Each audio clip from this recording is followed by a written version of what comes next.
तो बच्चों आज हम बात करेंगे ठोसों के चुंबकीय गुणों के बारे में। इसके पहले मैंने बात किया था ठोसों के विद्युतीय गुणों के बारे में। तो ये इस चैप्टर का सॉलिड स्टेट का ठोस अवस्था का ये आखिरी वीडियो है। ये इस चैप्टर का आखिरी वीडियो है। तो थोड़ा सा बात कर देते हैं कि जो ठोस होते हैं उनमें चुंबकीय गुण पाया जाता है। तो बच्चों हम जानते हैं कि जो प्रत्येक पदार्थ होता है तो उसमें से परमाणु स्थित होता है। ऐसे होता है जैसे कोई परमाणु है। परमाणु की संरचना कैसी होती है? एटम, परमाणु। तो ये इसका न्यूक्लियस है, नाभिक है। यहां पर धन आवेश होता है और ये कक्षाएं हैं। ठीक, ये इलेक्ट्रॉन है।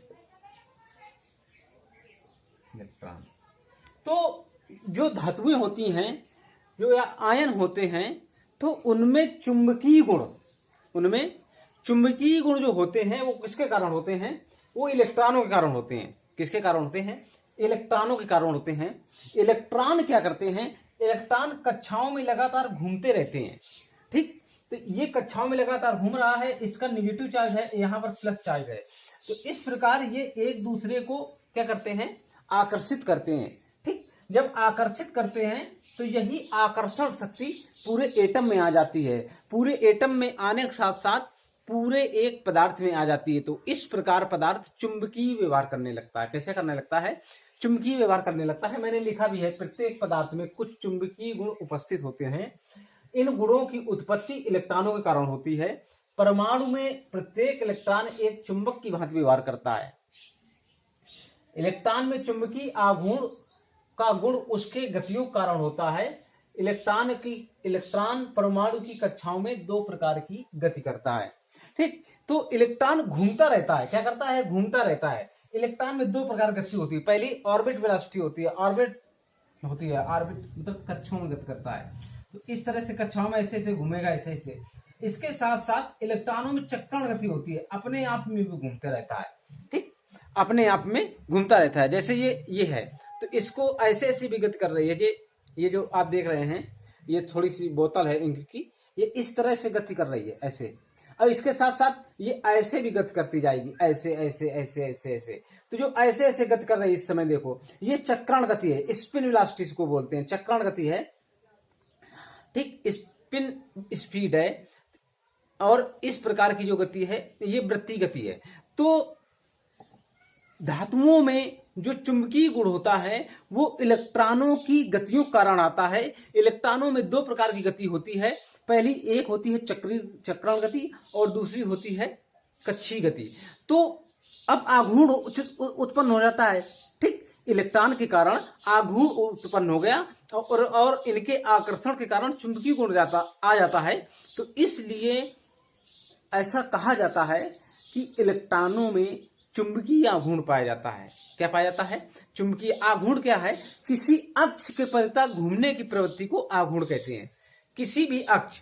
ठीक, तो जो इलेक्ट्रॉन है नाभिक के चारों ओर घूमता है। ठीक, तो किसी अक्ष के परितः घूमने की प्रवृत्ति आघूर्ण कहलाती है। ठीक, तो अगर इलेक्ट्रॉन घूम रहा है, ठीक, तो इलेक्ट्रॉन का आघूर्ण आ जाएगा। ठीक, और उसके कारण चुंबकीय गुण उत्पन्न हो रहा है, तो क्या हो जाएगा? इलेक्ट्रॉन का चुंबकीय आघूर्ण। ठीक, तो इलेक्ट्रॉन के चुंबकीय आघूर्ण के कारण, ठीक है, इलेक्ट्रॉन परमाणुओं में दो प्रकार की गति करता है, कक्षीय गति करता है और चक्रण गति करता है। इन गतियों के कारण ही हमारा कोई भी पदार्थ होता है बच्चों, जो मेटेलिक होना चाहिए। कोई भी पदार्थ हमारा चुंबकीय व्यवहार करता है। कैसे व्यवहार करता है? चुंबकीय व्यवहार करता है। अब आते हैं कि चुंबकीय जो पदार्थ होते हैं वो कौन कौन से होते हैं, उनका कैसा बिहेव होता है। क्योंकि चुंबकीय पदार्थ कई भागों में बांटे गए हैं। कुछ पदार्थ ऐसे होते हैं कि ज्यादा चुंबकित होते हैं, कुछ ऐसे होते हैं कम चुंबकित होते हैं, कुछ ऐसे होते हैं कुछ रिएक्शन ही नहीं करते हैं, चुंबकीय क्षेत्र से कोई इधर उधर वो नहीं होता है। तो इस तरह से हम आगे बात करेंगे। तो इलेक्ट्रॉन हम जानते हैं, इलेक्ट्रॉन आवेशित कण होते हैं। कैसा? इलेक्ट्रॉन में निगेटिव आवेश होता है। ठीक, और निगेटिव आवेश होने के कारण उनमें चुंबकीय गुण पाया जाता है, क्योंकि नाभिक में धन आयन होता है। ठीक, और इस चुंबकीय आघूर्ण का मान बहुत कम होता है बच्चों। इस चुंबकीय आघूर्ण का मान बहुत कम होता है। इस चुंबकीय आघूर्ण की इकाई क्या होती है? मैग्नेटान होती है। क्या होती है? मैग्नेटान। चुंबकीय, कभी कभी पूछ देता है, चुंबकीय आघूर्ण की इकाई क्या होती है? मैग्नेटान होती है। ठीक, क्या होती है? मैग्नेटान होती है। ठीक, इसको म्यू बी से दर्शाते हैं बच्चों। किससे दर्शाते हैं? म्यू बी से दर्शाते हैं। म्यू बी से दर्शाते हैं। और इसका मान होता है बच्चों 9.27 इंटू 10⁻⁻²4। ठीक, इसका मान कितना होता है? 9.27 इंटू 10⁻²4 एम्पियर प्रति मीटर स्क्वायर। एम्पियर प्रति मीटर स्क्वायर, ये इसका मान होता है। ठीक, तो इस चुंबकीय आघूर्ण के कारण, ठीक, जो पदार्थों में चुंबकीय आघूर्ण पाया जाता है, इस चुंबकीय आघूर्ण के कारण पदार्थों को, ठीक, जो हमारे पदार्थ होते हैं उनको 5 भागों में बांटा गया है। कितने भागों में बांटा गया है? 5 भागों में बांटा गया है चुंबकीय आघूर्ण के आधार पर। ठीक, ठोसों में जो चुंबकीय गुण पाए जाते हैं उनको 5 भागों में बांटा गया है। ठीक, 5 भागों में बांटा गया है। अब हम एक एक कर अध्ययन करेंगे।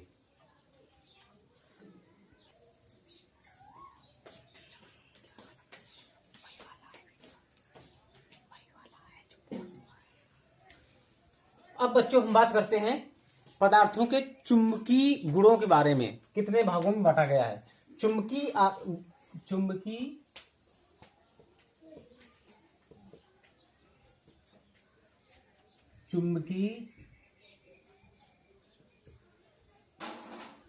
आघूर्ण के आधार पर पदार्थों का वर्गीकरण।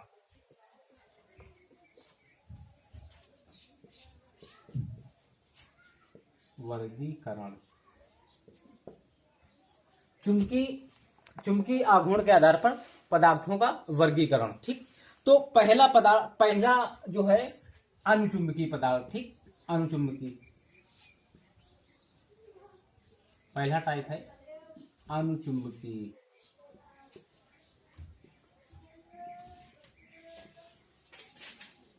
पदार्थ। दूसरा है प्रतिचुंबकीय पदार्थ। प्रतिचुंबकीय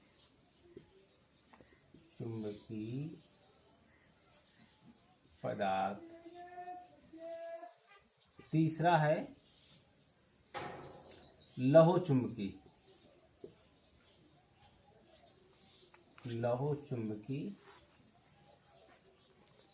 पदार्थ। तो बच्चों ये मुख्यतः 3 भागों में बांटा गया है। 2 और होते हैं प्रतिलौह चुंबकीय और एक और होता है, तो उसको हम बताएंगे फेरी चुंबकीय। ठीक, फेरी चुंबकीय। तो पहले हम 3 भागों का, 3 जो मेन होते हैं तो अध्ययन कर लेते हैं। तो चुंबकीय अनुचुंबकीय पदार्थ क्या होते हैं? जैसे यहाँ पर कोई मैंने चुंबक रख दिया, ये यहाँ पर हमने एक चुंबक रख दिया। ठीक, ये नॉर्थ पोल है इसका, ये साउथ पोल है। ये हमारा एक चुंबकीय पदार्थ है। ऐसे ऐसे एक चुंबक का हमने ऐसे ऐसे गुटका रख दिया। ठीक, ये चुंबक है हमारा। ठीक, जब चुंबक रख दिया तो हम जानते हैं कि आप लोगों ने फिजिक्स में पढ़ा होगा कि चुंबक के किसी गुटके से एक बल रेखाएं निकलती हैं जो नॉर्थ पोल से निकलती हैं और साउथ पोल में इंटर करती हैं। इस तरह से ऐसे ऐसे ऐसे ये रेखाएं इधर से निकलेंगी और इधर इंटर करेंगी, इस तरह से। तो जब ये जितनी रेखाएं जितनी दूर तक घूमकर वृत्ताकार साउथ, ठीक, नॉर्थ पोल से कोई भी चुंबकीय रेखा, जिनको बल रेखाएं कहते हैं, घूमकर जितनी दूर से साउथ पोल में प्रवेश करती है तो ये दूरी, ये पूरा चुंबकीय क्षेत्र कहलाता है। उतनी पूरी दूरी चुंबकीय क्षेत्र कहलाती है। तो ये सारी चुंबकीय क्षेत्र है, ये कितना है, ये सब चुंबकीय क्षेत्र है। ठीक, तो जब किसी पदार्थ को ठीक चुंबकीय क्षेत्र के पास रखते हैं, हमने एक कोई पदार्थ है, ये अनुचुंबकीय है, हम इसकी बात कर रहे हैं। ठीक, अनुचुंबकीय पदार्थ है। हम जब किसी पदार्थ को ठीक हम चुंबकीय क्षेत्र के अंतर्गत रखते हैं या चुंबकीय क्षेत्र के पास रखते हैं, ठीक, तो वो चुंबकीय क्षेत्र की ओर हल्के से आकर्षित होने लगता है, मतलब उसमें कंपन आने लगता है और वो पदार्थ इस ओर गति करने लगेगा। ठीक, खिंचाव होने लगेगा, इस गुटके में ये चुंबकीय क्षेत्र ऐसे खींचने लगेगा। ठीक, बहुत हल्का हल्का। ठीक, तो जब किसी पदार्थ को चुंबकीय क्षेत्र के पास या समीप रखने पर वह पदार्थ चुंबकीय क्षेत्र की ओर मामूली रूप से आकर्षित होने लगता है, तो ऐसे पदार्थ को हम अनुचुंबकीय पदार्थ कहते हैं। ऐसे पदार्थ को हम अनुचुंबकीय पदार्थ कहते हैं।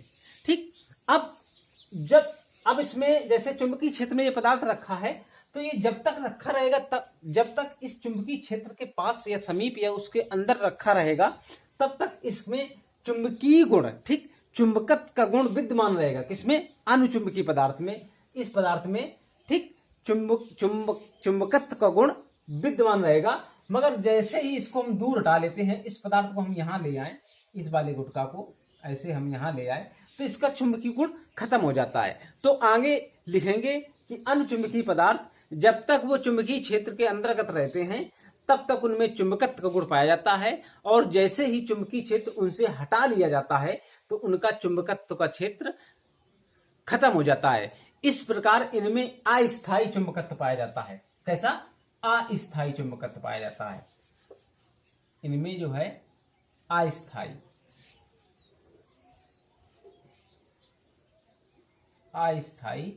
चुंबकत्व पाया जाता है। चुंबकत्व, ठीक, इनमें अस्थायी चुंबकत्व पाया जाता है। ठीक, इनके उदाहरण बच्चों हैं Cu2+, I3+ और Cr3+। इसके एग्जाम्पल हैं कॉपर 2 धनायन, ठीक, आयोडीन 3 धनायन और क्रोमियम 3 धनायन। ये इसके एग्जाम्पल हैं। ठीक, इसके एग्जाम्पल हैं, हम थोड़ा आगे लिख लेते हैं Cr+3 धनायन। ठीक, तो ये इसके एग्जाम्पल हो गए। तो हमारा पहला हो गया अनुचुंबकीय पदार्थ, ठीक, मामूली रूप से चुंबकीय क्षेत्र में आकर्षित होते हैं। ठीक, उसके उदाहरण ये हो गए, और इनके जो चुंबकीय गुण होता है वह अस्थायी होता है। कैसा होता है? अस्थायी। अब आते हैं प्रतिचुंबकीय ओर। प्रतिचुंबकीय पदार्थ क्या होते हैं? तो प्रतिचुंबकीय पदार्थ चुंबकीय क्षेत्र में रखने पर बिल्कुल उल्टे होते हैं। ठीक, इसमें क्या होते हैं? उल्टा, बिल्कुल उल्टा होते हैं।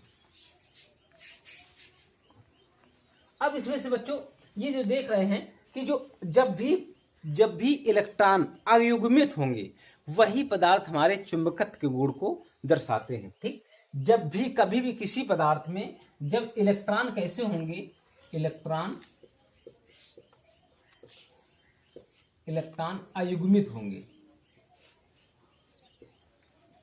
ठीक, इलेक्ट्रॉन अयुग्मित होंगे, तभी वही जो कोई भी पदार्थ है वो चुंबकत्व का गुण दर्शाता है। क्यों दर्शाता है? क्योंकि अयुग्मित इलेक्ट्रॉन होते हैं, तो वो इलेक्ट्रॉन दूसरे इलेक्ट्रॉन को युग्म बनाने के लिए आकर्षित करते हैं अपनी ओर। तो आकर्षित करते हैं, तो यही आकर्षण क्षमता जो होती है वो चुंबकत्व होती है। क्या होती है? चुंबकत्व होती है। तो इसमें क्या होता है? इनमें अयुग्मित इलेक्ट्रॉनों की होते हैं, जोड़े होते हैं। ठीक, अयुग्मित इलेक्ट्रॉन के जोड़े होते हैं। इसको हम दूर दूर थोड़ा लिख ले, या ऐसे कर लेते हैं, हम ऐसे करके 3 भागों में इसको हम बांट लेते हैं। अनुचुंबकीय,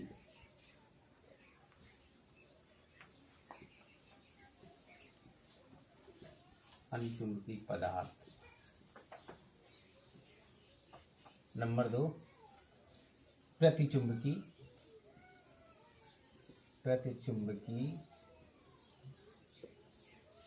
पदार्थ।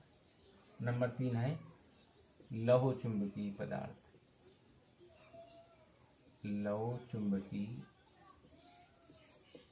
पदार्थ। ठीक, ये 3 तरह से है। मैंने इसमें से बताया कि ये अनुचुंबकीय पदार्थ होते हैं। इनमें क्या होता है? इनमें अयुग्मित इलेक्ट्रॉन पाए जाते हैं, अयुग्मित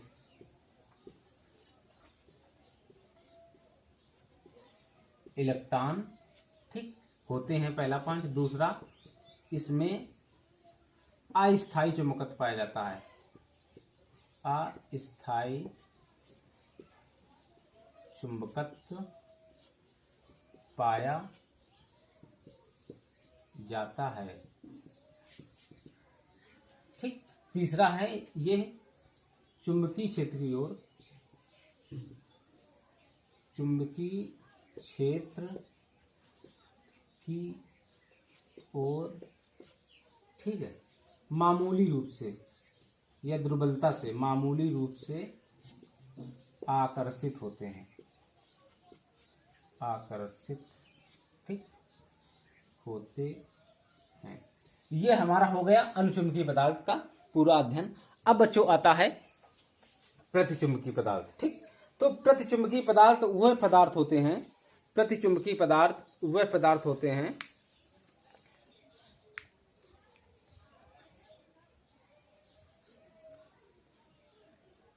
जब चुंबकीय क्षेत्र में, चुंबकीय क्षेत्र में, ठीक, किसी पदार्थ को रखा जाता है। तो जैसे ये चुंबकीय क्षेत्र है हमारा, ये हमारा जो बी है, ये सारा चुंबकीय क्षेत्र है, ये सारा चुंबकीय क्षेत्र है, इस तरह से चुंबकीय क्षेत्र है। मैंने अभी चुंबक बना के बताया था।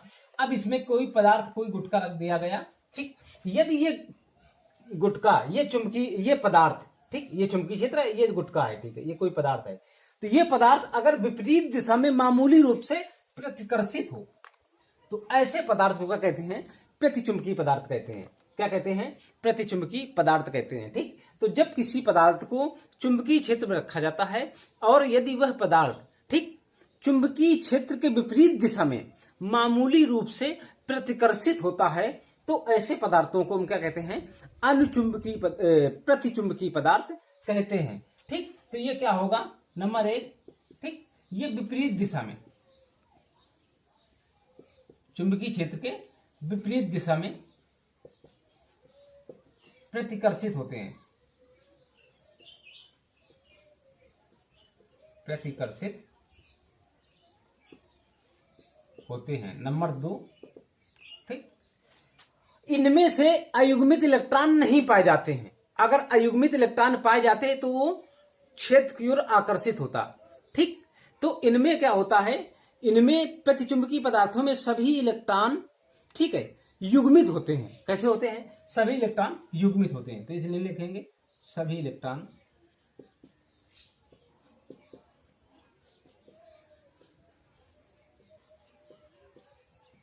युग्मित होते हैं, ठीक, युग्मित होते हैं। जब युग्मित हो गए इलेक्ट्रॉन तो उसमें आकर्षण नहीं होगा, ठीक। अयुग्मित इलेक्ट्रॉन होंगे नहीं तो उनमें आकर्षण नहीं होगा, ठीक। तो इलेक्ट्रॉनों का युग्मन होना उनके चुंबकीय आघूर्ण को आपस में नष्ट कर देता है। क्या कर देता है? नष्ट कर देता है। इसमें जो चुंबकीय आघूर्ण पाया जाता है तो उनमें युग्मित इलेक्ट्रॉन जो होते हैं, तो उस पदार्थ में जो दो युग्मित पदार्थ हैं तो एक दूसरे का वो जो चुंबकीय गुण है वो नष्ट कर देगा। जब नष्ट कर देगा तो ये चुंबकीय क्षेत्र के विपरीत दिशा में गति करेंगे, ठीक, विपरीत दिशा में गति करेंगे। इसके उदाहरण जैसे H2O, NaCl और बेंजीन, ठीक, H2O, NaCl और C6H6, ठीक, ये है इसके एग्जाम्पल ये हैं, ठीक। इनमें क्या है? सभी इलेक्ट्रॉन युग्मित होते हैं। पूरे पदार्थ में इलेक्ट्रॉन क्या होंगे? युग्मित होंगे, ठीक। इस तरह से जैसे ये 3 का है तो ये युग्मित, ये युग्मित, ये युग्मित, ठीक। तो ये एक दूसरे को चुंबकीय प्रभाव जो होगा इनका, इसमें युग्मित इलेक्ट्रॉन है, थोड़ा बहुत चुंबकीय प्रभाव होगा तो एक दूसरे के चुंबकीय प्रभाव को ये नष्ट कर देते हैं, ठीक। इसलिए इनमें चुंबकत्व का गुण नहीं पाया जाता है। अब बच्चों हम बात करते हैं तीसरे की, लौह चुंबकीय पदार्थ की। किसकी? लौह चुंबकीय पदार्थ की। तो लौह चुंबकीय पदार्थ थोड़ा डिटेल में पढ़ना पड़ेगा क्योंकि ये बहुत ही इंपॉर्टेंट है और इसका मेन यूज है, ठीक। तो लौह चुंबकीय पदार्थ चुंबकीय क्षेत्र की दिशा में बहुत प्रबल रूप से, ठीक, प्रबल रूप से आकर्षित होते हैं। इन पदार्थों में स्थायी चुंबकत्व पाया जाता है। ठीक, जो पदार्थ होते हैं इनमें स्थायी चुंबकत्व पाया जाता है। जो लौह चुंबकीय पदार्थ होते हैं वो छोटे छोटे आयनों से मिलकर बने होते हैं। ठीक, और जब आयन होते हैं तो छोटे छोटे आयनों के समूह को डोमेन कहा जाता है। तो इनमें डोमेन होते हैं। ठीक, ये इस चुंबकीय जो लौह चुंबकीय पदार्थ होते हैं उसमें छोटे छोटे डोमेन पाए जाते हैं, और ये डोमेन जो होते हैं वो एक चुंबक की भांति व्यवहार करते हैं। एक चुंबक की भांति व्यवहार करते हैं। चुंबकीय पदार्थ को चुंबकीय क्षेत्र में रखने पर सभी जो डोमेन होते हैं वो चुंबकीय क्षेत्र की ओर आकर्षित हो जाते हैं या अभिविन्यासित होने लगते हैं। तो ये क्या होता है, इन पदार्थों में जैसे ये प्रबल रूप से लौह चुंबकीय पदार्थ प्रबल रूप से ठीक है, बी का मतलब होता है चुंबकीय क्षेत्र, बी की ओर आकर्षित होते हैं,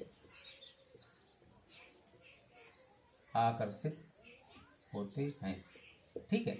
इनमें क्योंकि ये धातु आयनों से मिलकर बने होते हैं, ये धातु आयनों से मिलकर बने होते हैं।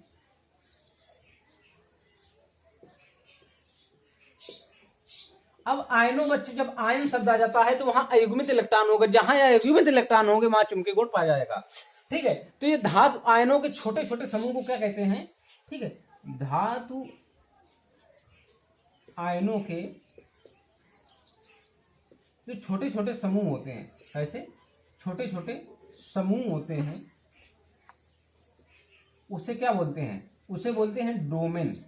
क्या बोलते हैं? डोमेन। ठीक, तो प्रत्येक डोमेन एक चुंबक की बार, क्योंकि ये आयन है, ठीक है, तो ये प्रत्येक डोमेन जो होता है एक चुंबक की बार व्यवहार करेगा। किसके? चुंबक की भांति, चुंबक की भांति व्यवहार करता है।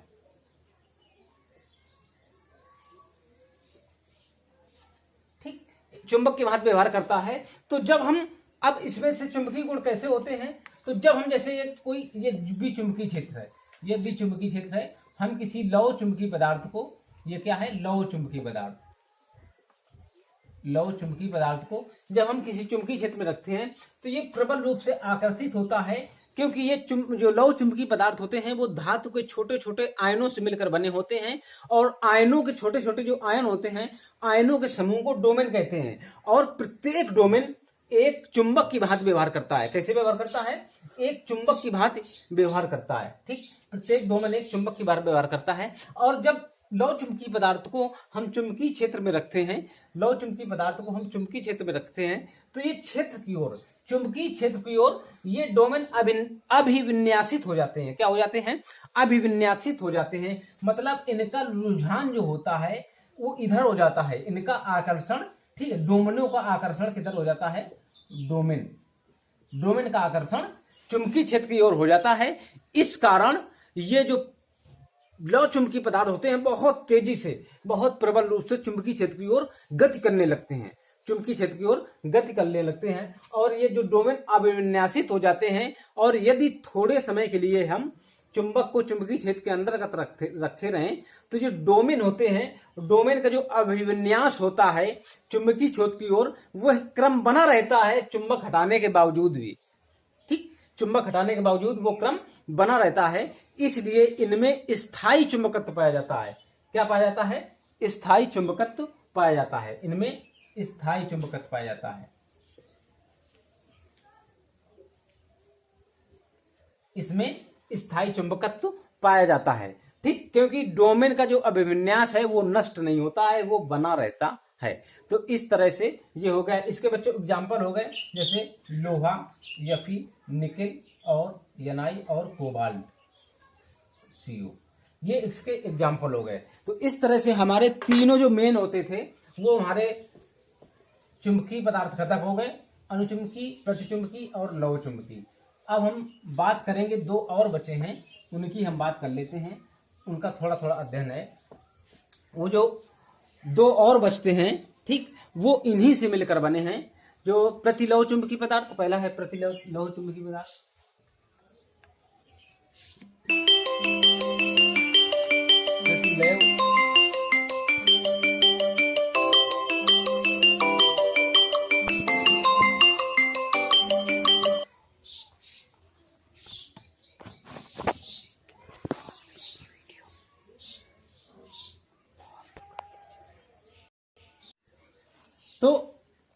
चौथा नंबर आता है इसका प्रतिलौह चुंबकीय पदार्थ।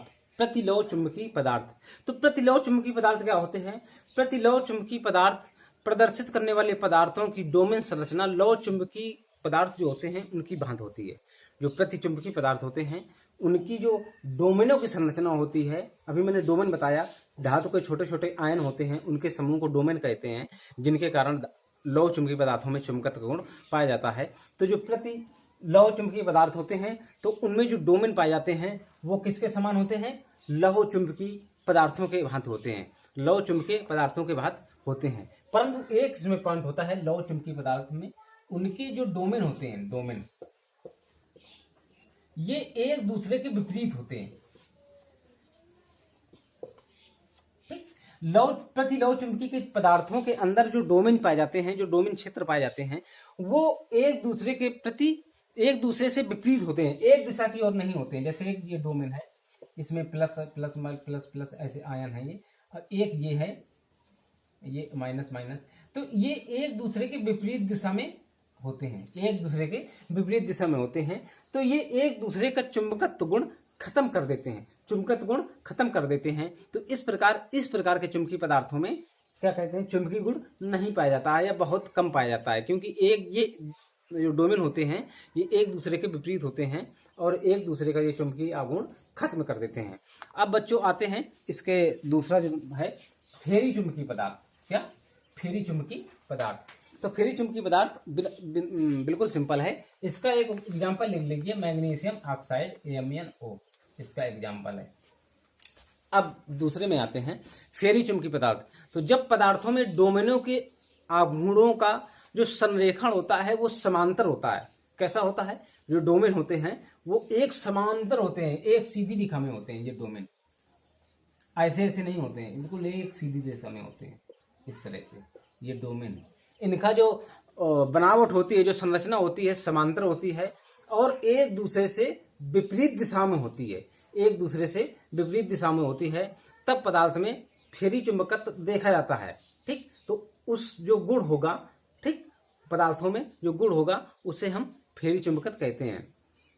ये लौह चुंबकीय पदार्थों की तुलना में बहुत कम होता है। कैसा होता है? बहुत कम होता है। ठीक है, और यदि इन पदार्थों को गर्म कर दिया जाए तो जो थोड़ा बहुत चुंबकीय क्षेत्र होता है वो खत्म भी हो जाता है। तो इनमें क्या होता है? फेरी चुंबकीय पदार्थों में जो उनका डोमेन होते हैं, जो डोमेन क्षेत्र होते हैं, वो एक संरेखण होते हैं, वो एक सीधी रेखा में होते हैं, जिस कारण एक दूसरे का वो चुंबकीय प्रभाव खत्म कर देते हैं। ठीक, विपरीत दिशाओं में होते हैं, खत्म कर देते हैं। और गर्म करने पर कहीं कहीं छोटे छोटे एक दो कण कहीं इधर समांतर मिल गया या इधर कहीं समांतर मिल गया तो उनके कारण हल्का चुंबकीय क्षेत्र उत्पन्न हो जाता है। परंतु यदि इनको गर्म कर दिया जाए तो इनके भी उसी के समांतर क्षेत्र हो जाते हैं। इन डोमेनों को समांतर भी इनकी दिशा, सबकी दिशा हो जाएगी। तो इनका गर्म करने पर इनके चुंबकीय गुण खत्म हो जाते हैं। इसके जैसे उदाहरण है फेरिक ऑक्साइड Fe3O4। ठीक, इसका एग्जाम्पल है Fe3O4, ये एग्जाम्पल है। तो बच्चों आज जो है हमने पढ़ा ठोस पदार्थ होते हैं उनमें चुंबकीय गुणों के बारे में अध्ययन किया। अब अगले जो लेसन 2 है वो विलयन है, वो बहुत जल्दी मैं लेके आऊंगा। तब तक के लिए धन्यवाद।